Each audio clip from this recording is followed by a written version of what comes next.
Good morning, friends. Welcome to the SBI Securities Daily Morning Podcast. Today, we will cover global market updates, key corporate development, along with the second quarter results, key economic event to track, key actionable based on fund flow activity, and trading and investment strategy for next few days. Let us check what happened in the Indian market yesterday. Yesterday, we saw market snap 3 days losing streak and close in the green. So we saw Sensex advancing by 261 points and settled at 66,428 levels, and Nifty was up by 80 points and closed beyond 19,800 levels. So that's the key update as far as Sensex and Nifty is concerned. If you see broader market indices, Nifty mid cap 100 was up by 0.4%, and small cap 100 gained to the tune of 0.9%. So small cap stocks were clear outperformer in the trade yesterday.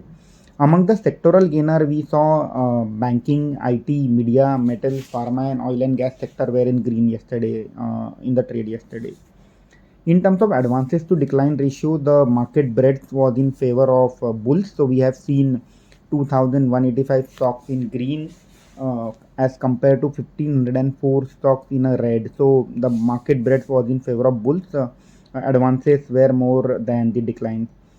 In terms of 52-week high, yesterday we saw 330 stocks have scaled new 52-week high, and the A group shares among those lists were Ashoka Buildcon, Balkrishna Industry, Birlasoft, Coal India, Dixon, HDFC, AMC, Catholic Syrian Bank, Kalyan Jeweler, Kirloskar Engine, Mahindra Holidays, Moil, MRF, Tata Consumer, Star Cement, Zomato, etc.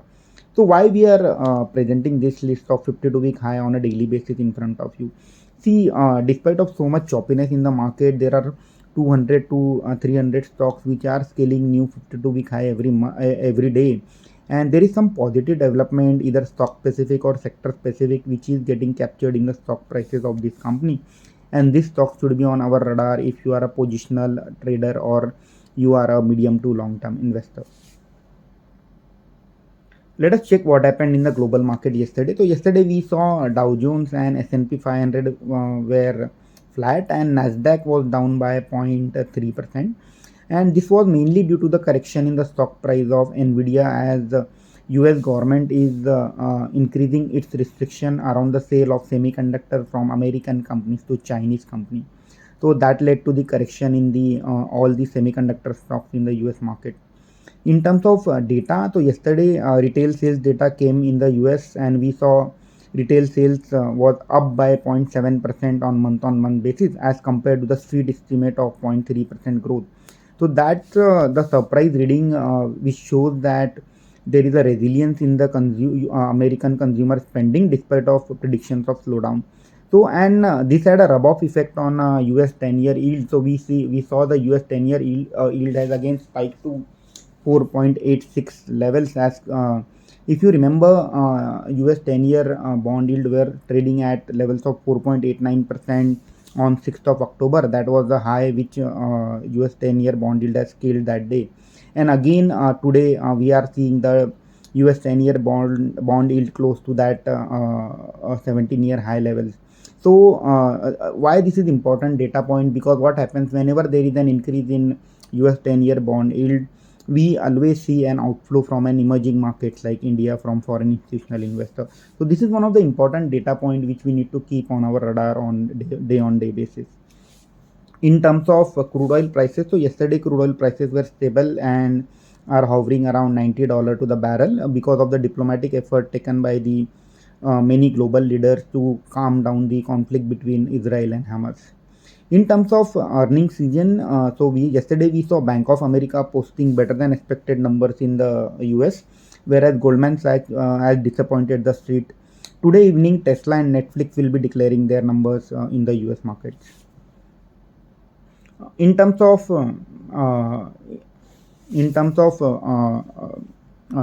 GIFT Nifty, today GIFT Nifty is indicating a kind of flat opening, and so it is trading in at the levels of 19,800, and we may see some kind of a neutral reaction as far as Indian markets are concerned.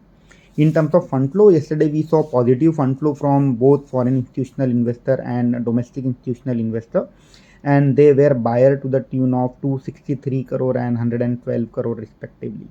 Overall, if I have to sum up the pitch report, it seems from a global market perspective, Indian markets are looking to open flat with an positive bias, and stock specific action based on the ongoing results season and global cues will continue. Now let us focus on the few key results which were announced yesterday during the day. So yesterday was the day of mid tier IT companies. So we saw many IT companies, LTTS, Gensar, Newgen, Tata, ELXC, Happiest Mind declaring their numbers for September quarter. So let us go through them numbers very briefly one by one.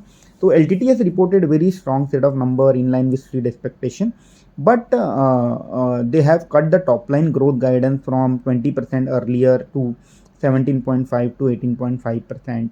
So I still believe that LTTS in terms of growth will be a relative outperformer, and the fair value of the business is rupees 5,000 per share. Gensar, again a very strong set of number reported by Gensar, but what I believe or what I feel is that all the positivity is in the stock price, and the stock may react neutral in the trade today. Newgen Software has reported a rock solid number which is far ahead of the street expectation, and one can keep this stock on radar in the small cap portfolio with an price target of rupees 1000 plus over the next 6 to 12 months. Tata ELXC, again there was a beat as compared to the street expectation, and we saw very strong management commentary during the con call. However, one has to keep in mind that despite of all the positive commentary by the management, the valuation continued to remain expensive, and it's trading at the stock is trading at 60 price to earning multiple on 1 year forward number. So the stock can react marginally positive today. However, one need to keep the valuation also on radar while taking position in the Tata ELXC. And the same story is playing out in Happiest Mind, though numbers were in line with street expectation, 50 crore profit. The stock is trading at again a price to earning multiple of 60 1 year forward. So again, I feel the stock will continue to trade range bound in the band of 900 to 1100 for next 3 to 6 months. Bajaj Finance, the NBFC giant, reported the number. So there was a marginal miss as far as street expectation is concerned. So AUM growth was to the north of 30%, 33% growth we saw in AUM. However, we saw compression in net interest margin and ROA. So net interest margin has shown a compression of 30 basis points due to increase in cost of fund, and ROA, return on asset, has dropped by 20 basis point to 5.2%. And the company has guided that exit ROA for FY24 is likely to be 5%. Now, what I believe is that because of this compression in the NIM and decline in guidance for ROA, we may see kind of neutral reaction as far as Bajaj Finance is concerned in the stock prices today. In terms of valuation, the Bajaj Finance is trading at 6 times FY25 price to book value, and again the valuations are on expensive side. So what I believe is that the fair value of the business is between 8,000 to 8,500 rupees per share, and stock is likely to trade range bound near to this band. Canfin Home Finance again reported a decent set of number, and we may see some positive reaction in Canfin Home Finance, and the fair value of the business is around 950 rupees per share. Now let us check which are the smaller size companies which has reported robust set of number. So the first on the radar is India Infoline Securities, IIFL Securities. Current market price is 94 rupees, market cap around 2800 crore. The profit was up by 150% to 141 crore as compared to 56 crore in the year over year comparable quarter. So that's a very strong set of number as far as IIFL Securities is concerned. And the similar performance we have seen in the other broking companies such as Angel One and ICICI Securities. So IIFL Securities has joined the bandwagon of reporting a robust set of number as far as broking community is concerned. Mahindra CIE, one of the leading auto ancillary company, has reported 15% growth in profit to the tune of rupees 266 crore. In terms of valuation, Mahindra CIE is trading at 18 times price to earning multiple of calendar year 23 earnings. So I feel that one of the quality businesses as far as auto ancillary business is concerned, and we may see some positive reaction over short to medium term in Mahindra CIE. Himadri Chemical again reported a very robust set of number, EBITDA up by 64% to rupees 156 crore. PAT reported PAT of 100 crore plus, quarterly PAT of 100 crore plus as compared to 36 crore in the previous comparable quarter. Net debt to equity less than 0.3x. and ROC of 18%. So I feel the stock will react positively in the trade today, and one can keep this stock on radar in mid to small cap portfolio. Now let us check which are the which are the companies which will be declaring the numbers today. The auto ancillary auto companies will start reporting numbers. So Bajaj Auto will declare their results. Astral, Bandhan Bank, ICICI, GI, Oracle Financial Services, Persistent, Polycab, Shoppers Stop, UTI, AMC, Wipro, LTI, Mindtree. So Bajaj Auto will kickstart the results for auto sector, and we may see some rub-off effect on other two-wheeler companies like Hero, TVS, and Eicher Motor. Now let us check which are the other key corporate development which should be on our radar. So the development is on IDFC First Bank and IDFC. So we have seen the merger getting cleared by CCI, which is the Competition Commission of India. So we may see some positive reaction in both the stocks. Dabur has received a tax notice to the tune of 330 crore. So stock may react marginally negative in the trade today. Exide has declared that they will invest 100 crore rupees in Exide Energy Solutions, one of the new subsidiary, and again this is positive development as far as Exide is concerned in medium to long term.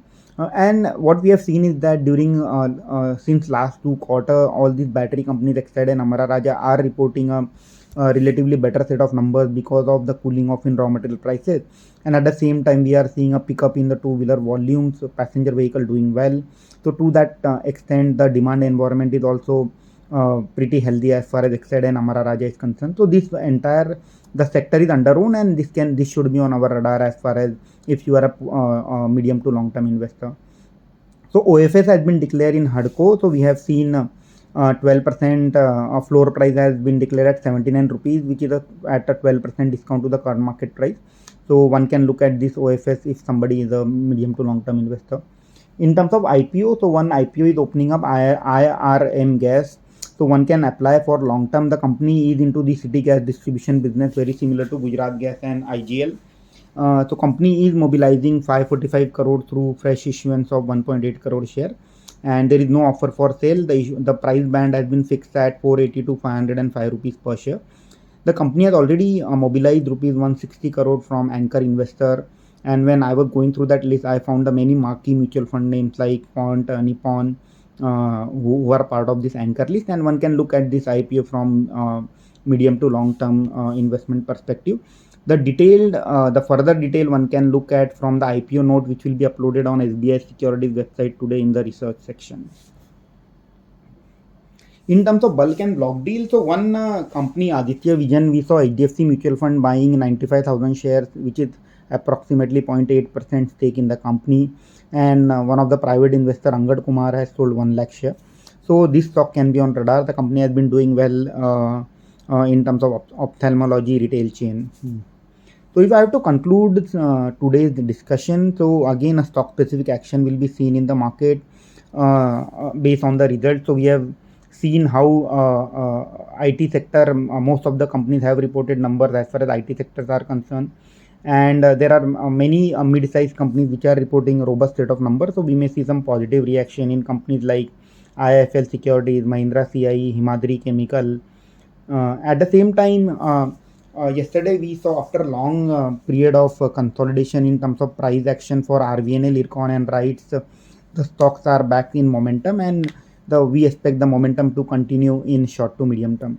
Cement companies are expected to report a better set of number in this quarter due to the weaker monsoon. At the same time, the volume of take was pretty good. So cement sector should be on our radar if you are a positional trader in a short term. Financial sector continue to report results in line with expectation. Infra sector will be in the focus ahead of election. So Larsen and Toubro, NCC, Bharat Forge, all these which are a play on kind of defense, infra, as well as engineering cap goods stories. So that's all for the day. Thank you for patiently listening to the podcast. Have a good day. Investment in securities market are subject to market risks. Read all the related documents carefully before investing.